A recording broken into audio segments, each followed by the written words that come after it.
We're going to talk to John Giles and Liam Brady about Ireland's performance in the European Championship qualifying game against Denmark last night.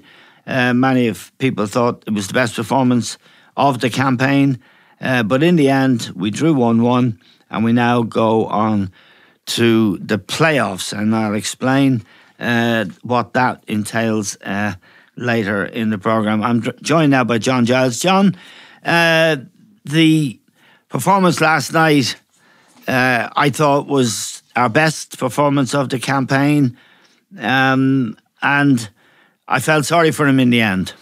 Yeah, it was, Eamon. There was a bit of life about it. I think it's amazing, Eamon, when you have to win a match. Yep. Then you go for it, as we say. Yes. You know, whereas like sometimes you're away from home, or away to draw be a great result away from home, and all the various things that we see. So we saw last night plenty of life about the team, plenty of go for it. There was no point in a draw is no good to us. Obviously, loss is no good to us, so we had to go for it, and it was very, very good. There was plenty of life about it.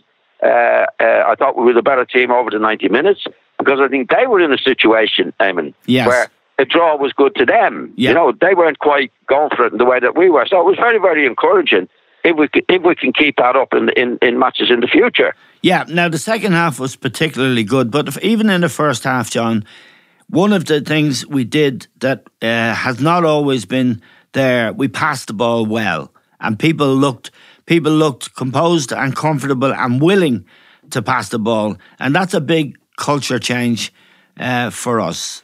Definitely, I mean, it's the way you should play football, but it's the surrounding situations, I think, that dictate sometimes, well, a lot of times in our case, that we'd be a little bit hesitant and a little bit overawed, or whatever we might call it, that we don't play well. Whereas last night, everything was off. Draw was no good to us. The loss was no good to us. We have to go for it, and we went for it in a way that we hadn't done before. People getting on the ball, taking responsibility. Yes. And I thought it was a really good performance. Yeah, and that point you make about taking responsibility, that's key, because it's the manager and your coach that encourages you to take responsibility, not to be afraid. And that's what we didn't have under Martin O'Neill. And Mick McCarthy has always encouraged his teams to play a passing game. Yes. Yeah, like with Martin's case, if you look at all our best results, it would be the Germany results, for example, where we have to win. Yeah. You know, I think what happened a lot with Martin, draw away from over here in Georgia would be great, and this would be great, and that would be great. Whereas, like, you just go and play. And I think it does take the shackles off, if that's what we want to call them. Yeah. And last night particularly. Because a few times, I think, like in the last two matches when we were away, where we needed to draw him in against the last two teams we played, we didn't have that freedom. Yeah, we didn't have that freedom to do what we did last night. And I know it's away from home, but I think the away from home is a bit of a myth as well. It's just freeing the players up to do do their best, which they did last night, and they played in the right way. And it was a very encouraging performance. Now, one of the outstanding performances, particularly in the second half, was Matt Doherty, the right fullback. He's in for Seamus Coleman, who was suspended for the game. This fella's playing for Wolves every week, John. He's a very, very good player. Ironically, he was responsible badly for not being on the cover for Denmark's goal. But his overall performance, I thought, was outstanding. Yeah, he's a very, very good player, Eamon. And he's one of those players that, like all good players, he makes it look easy. You know, coming out from the back, he's prepared to pass. He supports the game. He scored a very, very good header, as we know, as he's done for Wolves. As you said, the big black spot in his display was he would definitely have fallen for the goal. Eamon, there's no doubt about that. But he's a very, very good player. He's very composed. And you get your goal, which is a real bonus from a fullback's point of view. So I think it's just a pity in many ways that, you know, Coleman is such a good player, Stevens is a good player, that he can't get into the team in the positions that he's best at. I think you suggested sometime you play him in midfield, maybe at some stage when we get a friendly match or something, and we could do that. I think it's a shame that if Coleman's fit and he gets back in the team, and he's not in the team. Yeah, I think it's unfortunate for him. I was talking to Liam after the game last night, and he felt that we should have a way, we must have a way, is the way Liam put it, that to get this guy into the side, because as you say, he's got a goal in him, he's a very, very good footballer.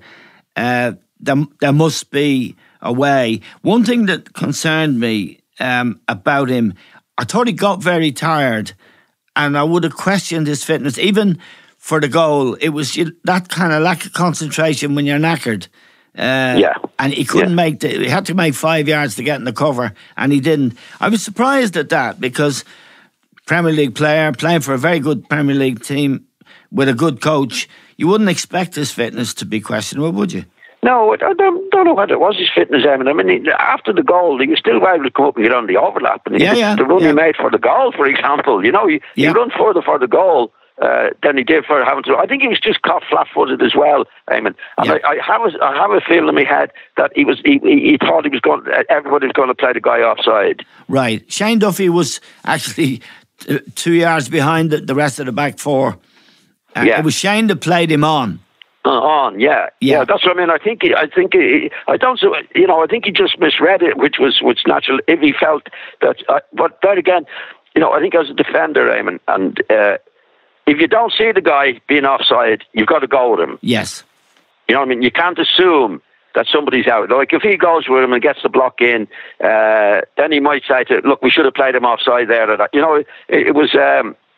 It's one of those situations. I don't think it was tiredness with him. I think he just misread it, made a mistake on it. I assumed that everybody else was playing him offside, and that's the way it happened. Because if you look at the run he made from the goal, I think he made the pass originally for the goal, and then I think he covered at least 25 yards to get into the position to get the header in. Yeah. So if he was able to do that, and that happened after their goal. So I wouldn't put it down to tired. I think it was just lack of concentration and assuming that everybody else was playing offside. Now, John, we have a very good defence. We scored fewer goals than any team in the group. We scored 7 goals in 8 games, I think. But we conceded fewer goals than any other team in the group as well. And when you look at them, Darren Randolph, outstanding goalkeeper. Shane Dunphy, outstanding, I think, John. This lad, Andy Stevens, a very good player. And John Egan, playing centre-half. He's playing for Sheffield United.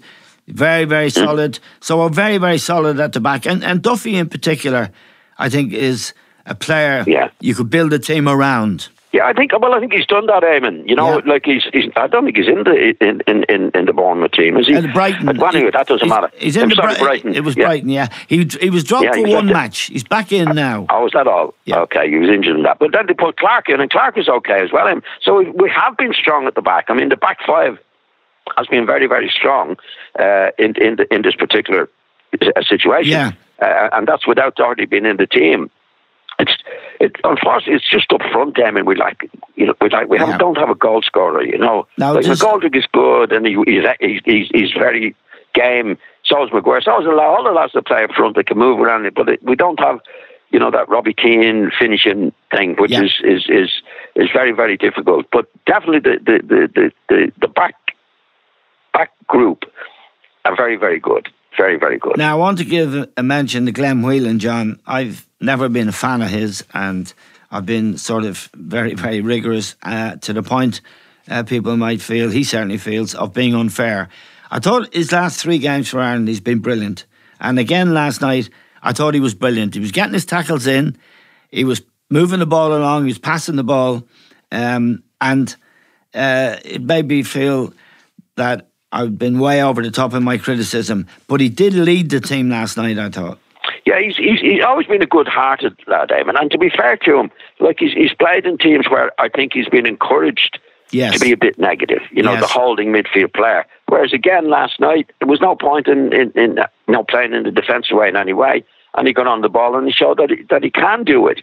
I think he was our best midfield. Well, I think he's been our best midfield player in the last 3 to 4 matches. Eamon, and good luck to him. He stuck in there. I criticised him as well. But you can't. You couldn't complain about his effort and his goal and Dusty's skill last night in the last few matches. Now, Jeff Hendrick, John, again, I didn't think he played really well for the last 18 months. I don't think he's played well. Again, Liam made the point that he's not playing in his preferred position. He's playing so far forward. He's receiving the ball with his back to goal all the time, but I think it's a little bit more than that.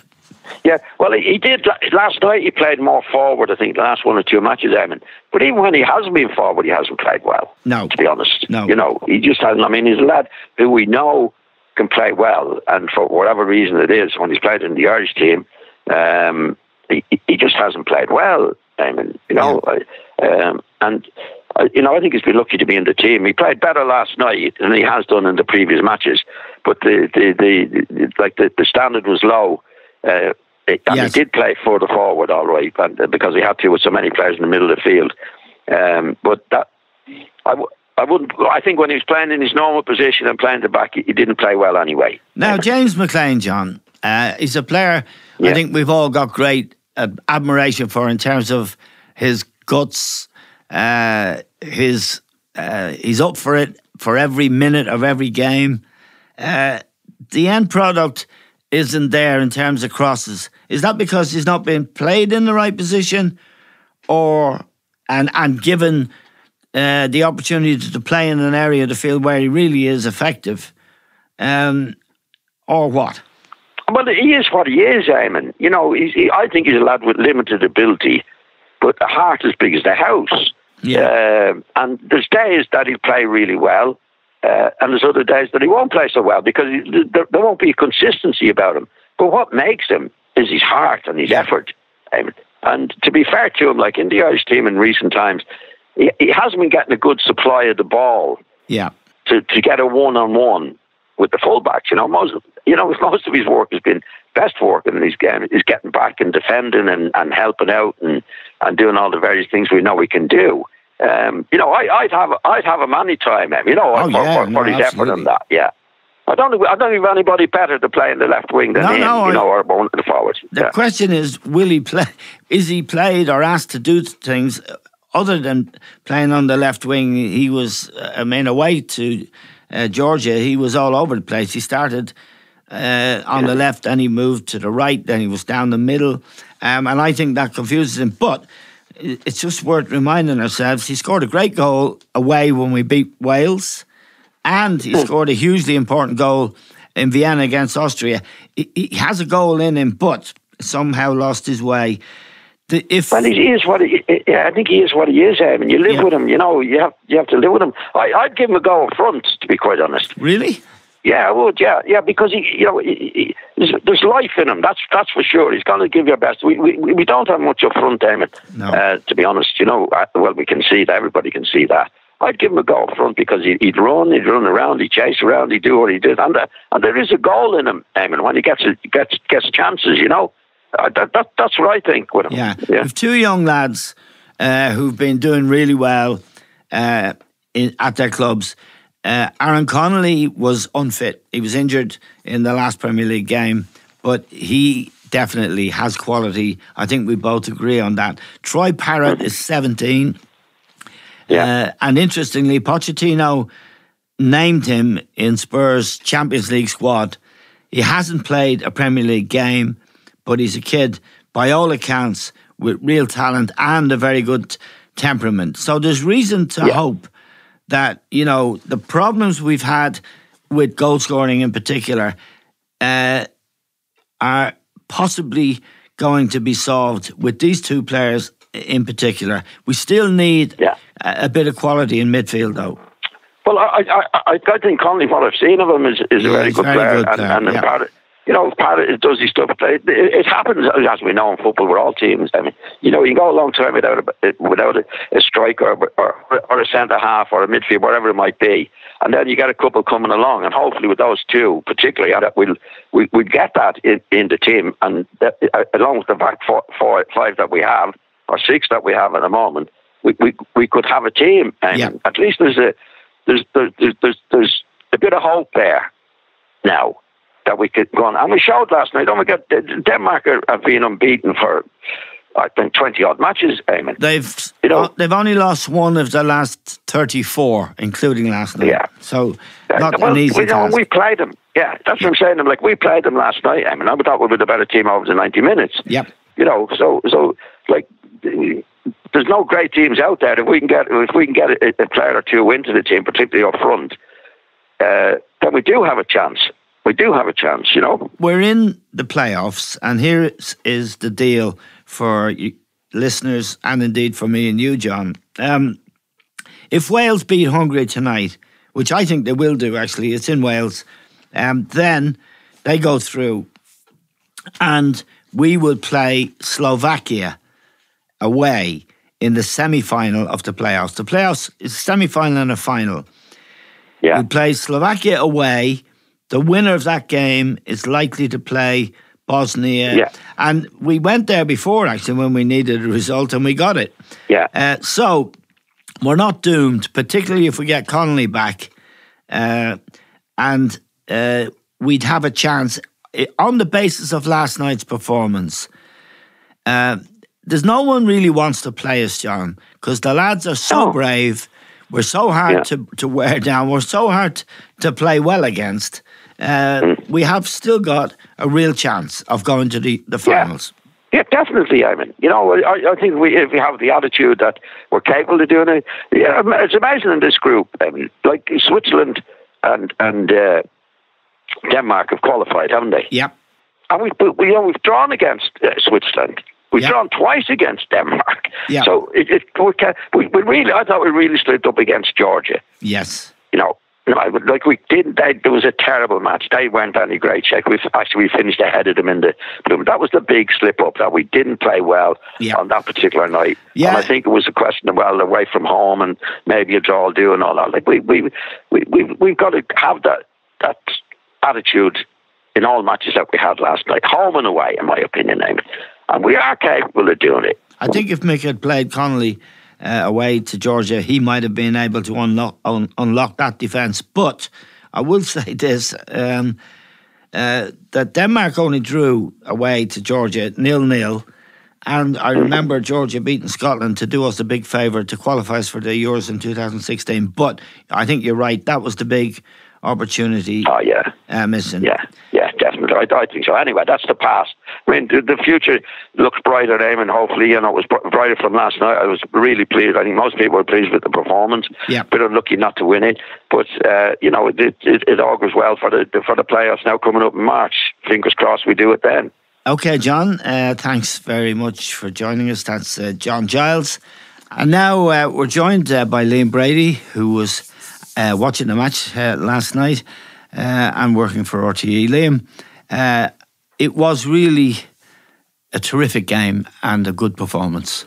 Yeah, I thought it was a really good performance. I said last night on TV that I thought it was the best performance I've seen from an Irish team for years. Yeah. And I think if you cast your mind back, it is easily the best performance. I think we've had some great results when we went away to Wales and when we beat Germany at home when Shane Long got that winner. Yeah, we got results in Italy when Robbie Keane scored. Remember 1-1 in the trap era? In the trap time.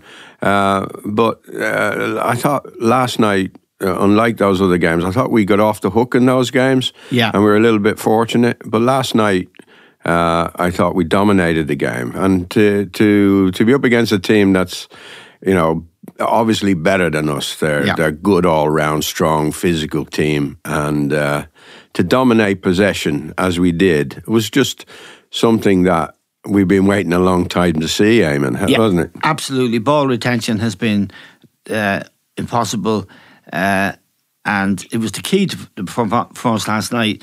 We really played with composure, because people say, I was watching Northern Ireland Holland at the weekend, and I watched the away version of that as well, where Northern were very good. Michael O'Neill's teams play, they're comfortable. We've got far more Premier League players, but they've got journeymen really, but they play with composure, they pass the ball, and we did that last night. And to be fair to McCarthy, he's always preferred that kind of football than the up and under stuff. But we just did it last night, and in the second half I thought we were better. Yeah, I know the first half we started very well, but they came into the game. But in the second half, I think Mick said, look, if we're going to win this match, you've got to do better. And we did do better, and we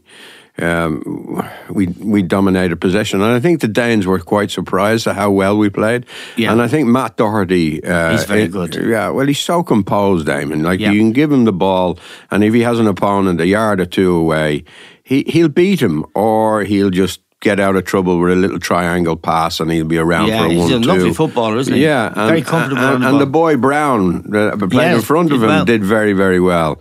They could play together. You could see that they were comfortable with one another. Now, when Brown was picked in the team, I was surprised because I thought he did not enough for me in Switzerland the last time round. But I see why Mick. I see what Mick sees in him. Do you know what I mean? Yeah, he's a worker. He doesn't give the ball away. No, he's composed on the ball, good crosser of the ball. And I just felt there was even Whelan was much more composed, Hourahan much more composed. I think if there was one area that let us down was maybe the Hendrick role where he was playing. Yeah. He doesn't enjoy playing with his back to the goal. And he lost a lot of balls, particularly in the first half when we were in decent attacking positions. Yeah. He's just not comfortable. I think that's an art when you're playing with your back to the goal, you're attacking, and he's just not. No, he hasn't got the guile. If it had been someone like Wesley Hoolahan, I know we've been going on about Wes for years, but that was an ideal role for him, and we really need to fill that role. It's a pity, really, that we haven't got an out-and-out striker, because McGoldrick could play that role. Yes, I mean, you identified McGoldrick after the last game as a big miss, that we didn't have him. He's a really good player, very intelligent, takes great positions up, and he's got a lot of courage to want the ball. He's not afraid. No, he is good with his back to goal. I think that's what Mick likes him. He's going to link play. He's going to bring the midfield players into it, which he does. But he's a 1 goal in 4 man, and we need a 1 and 2 or a 1 and a 1.5 goals. Like a Robbie Keane. Well, we have a sign now. I think Connolly might be a really good player. He looks really good playing for Brighton, and he's quick. He's got a lot of personality, which is a word that Trapp used to use. In other words, he's got a lot of character. He wants to play. He wants the ball, and I've noticed in the Premier League even. Yeah, well, it's going to be interesting now for Mick to see what develops between now and March. We're going to know our opponents on Friday. Yeah, and in the playoff, and there's going to be end of March. And we have an option of playing Connolly up front and maybe dropping McGoldrick another 10 yards deeper, where he can play there. He likes to play there. I think he plays there for Sheffield United. And it'd be interesting to see if Parrott develops over the coming months. I think he needs to go on loan, Eamon. I think he needs to get out maybe January the 1st, go in the Championship and get that experience. He's only 17, which is amazing. Pochettino named him in their Champions League squad, which was a clue of how they rated him. And of course, there's no substitution for playing real games. No, he's training every day with really top-class players. He's training with Ericsson, he's training with Harry Kane. But there's no substitution for playing good competitive football. Look at Tammy Abrahams at Chelsea. He went out and learned the ropes by being on loan for 2 or 3 seasons. But he's been gone since he was probably 17, Eamon, and that's what I'm saying about Parrott. Let him go now, let him go the 1st of January and get that experience. Yeah, and Mason Mount is another one, went to Derby. There's loads of them, Eamon. There's loads of them. They can't get in the team at 18, 19 because they're at top clubs and top players are in front of them. So they need that experience, and the Championship is ideal. Yeah, and we have, let's look at our strengths, and they were evident last night. Very good at the back. Terrific goalkeeper. We've more than enough at the back. When you add Seamus Coleman to what we had last night, we're nothing to worry about. I mean, although we scored fewer goals than anyone else in the group, we actually conceded fewer goals as well. We're very good defensively, and they're all of a good age. They're all 27 onwards. Yeah. Nobody's too old. They're all at their peak. Dunphy is a tremendous leader. Yeah. Egan, I've been very impressed with. Yeah. Since he's come in, looks like that could be a partnership. We've got Clark as covers playing in the Premiership. As you said, we've got Seamus Coleman, as an option again. Enda Stevens has done well at left back, and we talked about Doherty already. I think he's a top player. What I think one of the things we both believe is that when Seamus Coleman comes back, he was suspended last night. We really have to try and find a place in the team for Doherty, and I totally agree. He's scoring goals for Wolves, like 5 or 6 last season, maybe 7 or more. But he's getting into dangerous position. His goal scoring rate for Wolves is amazing, and his assists. Now, where can we get him into the team, and where? Well, he could play right side where Alan Brown played last night. Yeah. And I think in some ways playing wing back, that is a bit like that position. Yeah. But I think he can play anywhere. I think, we're going to need an option in the holding midfield role for Glenn Whelan. He just simply can't go on. No. And he's had a great qualifying. He's probably played his best football for Ireland for 10 years. I was glad to mention it in the column I write for the Star this morning, that in the last 3 games he's virtually been our best player. Yeah. Now, I've given him plenty of stick, and I feel guilty about it now, but in the last 3 games he's done things I haven't seen him do before, maybe because he was constrained by coaches, but he, first of all, making tackles, secondly, getting on the ball, and thirdly, and this is for his future as a coach or a manager, he actually seemed to know what was needed last night, in the second half particularly, when we needed to up the tempo. And he led the charge. Yeah. No, he's been very, very good, but playing much more positively as well, Eamon. Playing passes forward. Yes. Which, we haven't really seen. We didn't see under Martin O'Neill, and we didn't see under Trapp in the latter stages. I think that's the best performance from an Irish team, as I said, for a long, long time. Now, I explained earlier when I was talking to John what the qualifying situation is. If Wales beat Hungary tonight, which I think they will do. So do I. I think Ramsey and Bale are both available. Then Wales go through, qualify, and we play Slovakia away in the semi-final of the playoff. The winner to play Bosnia. We beat Bosnia, didn't we, in a big match, a playoff match actually. Yeah. And we beat them. We drew away and beat them at home. Yeah. So it's likely to be Slovakia. I think I agree with you. I think Wales will win that match tonight. And I watched Croatia-Slovakia at the weekend because I had a bet on Croatia.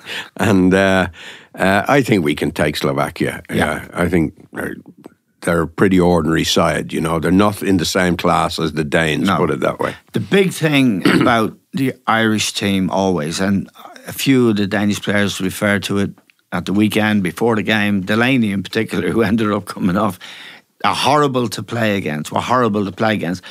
The reverse side of that coin is they're great lads. They give everything. I mean, McLean, for example. I mean, he drives you mad sometimes, and I think he's not been used properly, but that's another argument. But some of the tackles, the challenges he makes, he is a pain to play against. He's a bit headstrong, a bit too headstrong in a way. But we do give everything, and it's not, we can compete with anybody.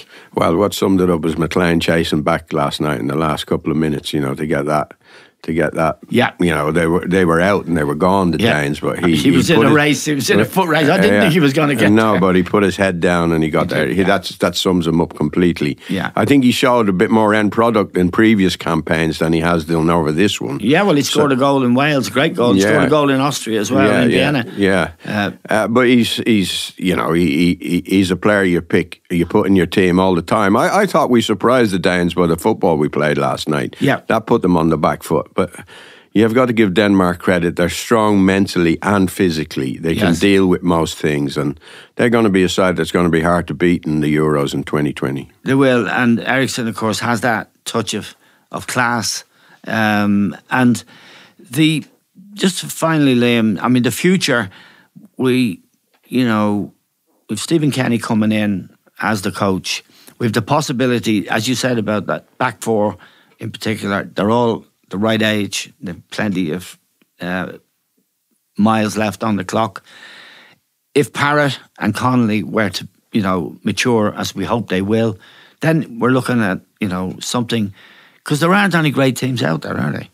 No, if you watch the games over the last few days, there's no great teams. I suppose you have to put Spain. Spain are going to be up there, and Germany as well. The Dutch look good, but Northern Ireland gave them a fright over 2 games. Yeah. They've no forwards, Holland. Yeah, they're good in midfield. They're good at the back. Yeah, but they've no one. I mean, the Babel is. And Memphis Depay, he was injured at the weekend, but. Yeah, I would agree with you. But it's going to be so important for the country, for the FAI, to get into these Euros. Yes. As by all accounts, there's no money left in the FAI. No, I know that. And the injection of finances that the Euros would bring is so important. And let's hope they can get people in the FAI that can bring the game forward, because it really has gone to pot over the last few years, and to be in this position where we're desperately needing the Euros to help us is not right. But for us, and I'm really excited by the Euros next year. I think it's a great idea to be playing in different countries. Yeah. And for us to be involved here in Dublin, we're going to have 3 games. Yeah. And wouldn't it be great if our team could qualify? It would be. So let's hope everyone stays fit and healthy. Maybe Troy Parrott gets a move and proves what he can do at senior level. Liam, thank you very much indeed for joining us.